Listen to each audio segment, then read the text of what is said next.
been testing out the Invoxia GPS tracker, this guy right here, for the better part of 9 months to track my electric bike in San Francisco. For my research and experience with it, I think it's the best universal GPS tracker out there. But that doesn't mean that it's perfect. And today I want to show you the 5 critical features that I think are missing with it. Before we go, I'm going to update the tracking frequency so it's easier to see how we get from home to the grocery store. Okay, I got my bike open here. For some reason, it's not showing up.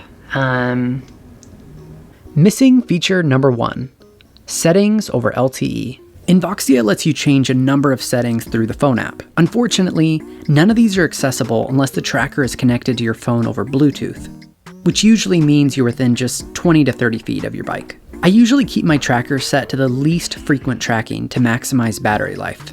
This means I can easily get a month or more between charges, which is weeks more than competing small GPS trackers. But if my bike gets stolen, I don't want to know where it was 30 minutes ago. I want to know where it's at right now. So Invoxia, let's make it so we can update these settings over LTE. So since we can't actually update the tracking frequency unless we're connected over Bluetooth, let's run downstairs, let's update the tracking there, and then we'll get started. Hopefully without waking up the dog.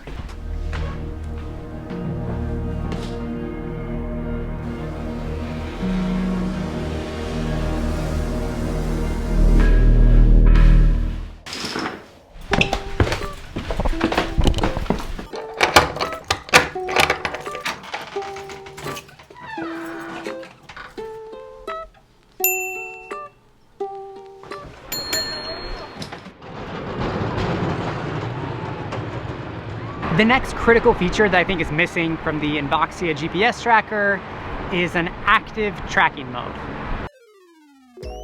The Invoxia GPS tracker lets you update its location every 5 to 7 minutes, 10 to 12 minutes, or 30 to 32 minutes. But if you were in a situation where you were actively trying to track someone down, say they just stole your bike while you were inside a coffee shop, it would be great to be able to toggle active track and then get GPS updates every 60 seconds or so. This would probably kill your battery quickly, so maybe they only support this if the tracker is at least 50% charged or if it's plugged into a battery pack.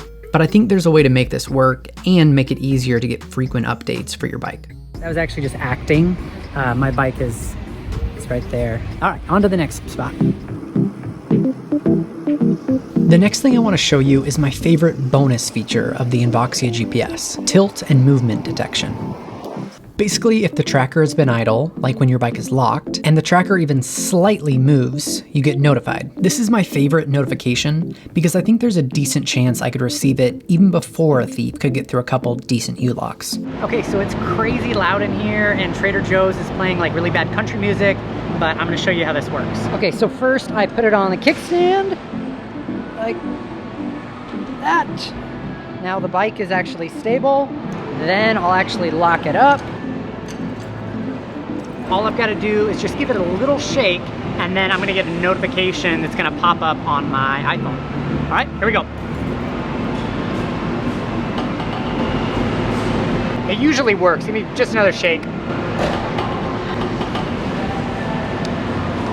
Nothing. All right, let me explain. Missing feature number 3, park mode. The way that the tracker works is that it won't notify you of movement or tilting unless the tracker has been completely still for 5 minutes. Okay, so I don't know how many bike thefts happen within 5 minutes of you leaving your bike outside, but I'd prefer that number to be 0. So basically what I'm proposing here is a big button inside the Invoxia app that lets you just press park and then makes it so if your bike is touched, it will immediately notify you rather than having to wait those 5 minutes.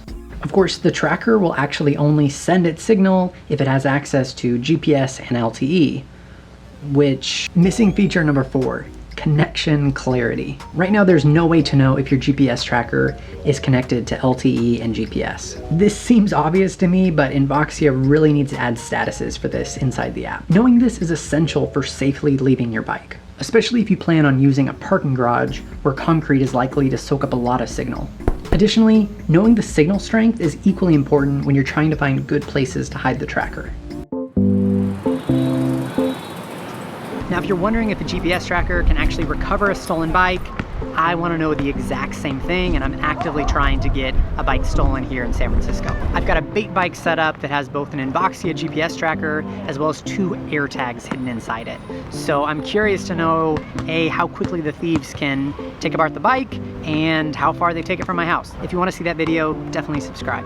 If there's one thing that Invoxia has totally nailed, it's battery life. But having the tracker connect to far-off GPS satellites is probably the most battery draining thing it does. So it'd be nice to be able to just disable that entirely until you need it. Missing feature number 5, the ability to disable GPS. My dream setup would be to use the Invoxia GPS tracker primarily just for movement notifications. Then, if my bike actually gets stolen, that's when I would turn on GPS and want to see where it's at. I just don't really care about it tracking my rides throughout the city. Okay, if there's anything else I missed, definitely leave it in the comments below and I'll try and make sure that Invoxia sees this video. Other than that, I will see you soon.